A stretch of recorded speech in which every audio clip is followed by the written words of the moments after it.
I very often watch a lot of young people sort of meander around without any idea about why they're doing what they're doing. I mean, to want and to be ambitious and to want to be successful is not enough. That's just desire.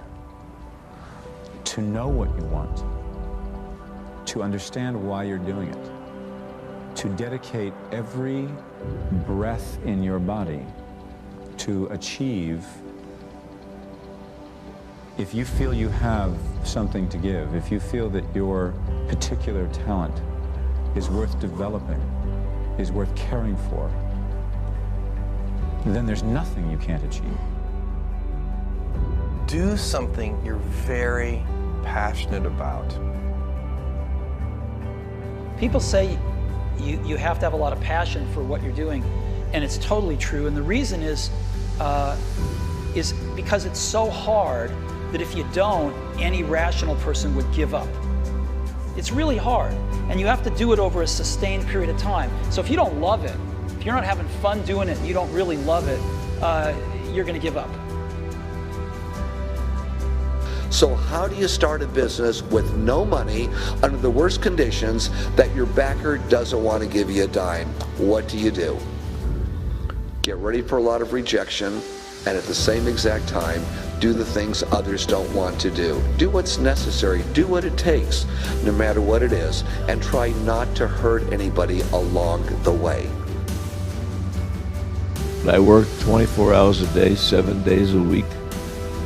That's what I cared about. I cared about solving problems, being successful.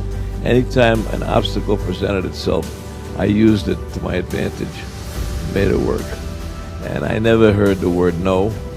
If I heard the word no, it meant maybe. Then I made maybe yes. Take what you've got. Your assets are your energy. Your assets are your willingness to just not be told no. The harder it is, the tougher it is, the bigger the challenge to get in, the bigger the opportunity behind. The opportunities behind are endless. I really, really believe in getting rich. I believe in people creating wealth for themselves. Develop the habits. You've got the brain power, you've got the energy, but develop the habits of success. If you know exactly what you want to be, you need to spend as much time with people that are actually that already. We become our standards in many ways. If you are surrounded by B players or average performers, and that is your standard, then your mindset will operate at the standard that is offered to you by the people around you. I mean, we do become our social orbit. Don't allow anyone, friend, family, acquaintance, teachers, whoever it is, don't allow anyone to tell you that what you are dreaming for yourself and your family is not possible. It is possible.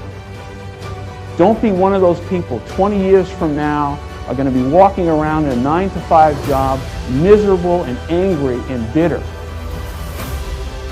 What fear is stopping you in your tracks and burning the soles of your feet? What if conquering that fear, whatever it is, that keeps you from being what the Creator intended for you? What if you could unleash everything great in your life? Would you do it? Would you say yes to that? You will receive from the world who you become. But the doorway to success, I suggest to you, swings inward, not outward.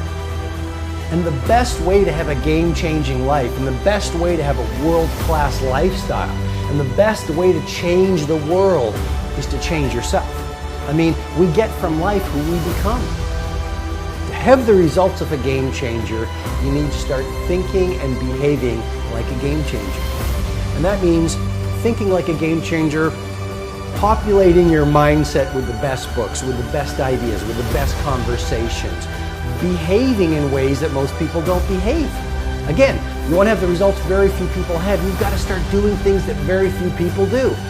Turn off the television, delete the naysayers, stop gossiping and start producing, eat better food, run longer runs, shift from a focus on what's not working to a focus on what's working. I mean, you really want to install a whole new series of mindsets and a whole new series of rituals that very few people are doing. In the end, luck plays a very important part in how successful you are, but the harder you work and the longer you work, the luckier you're going to be. I've always thought that each person invented himself for whatever reasons, through whatever circumstance, through whatever he has gone through, that we are each a figment of our own imagination.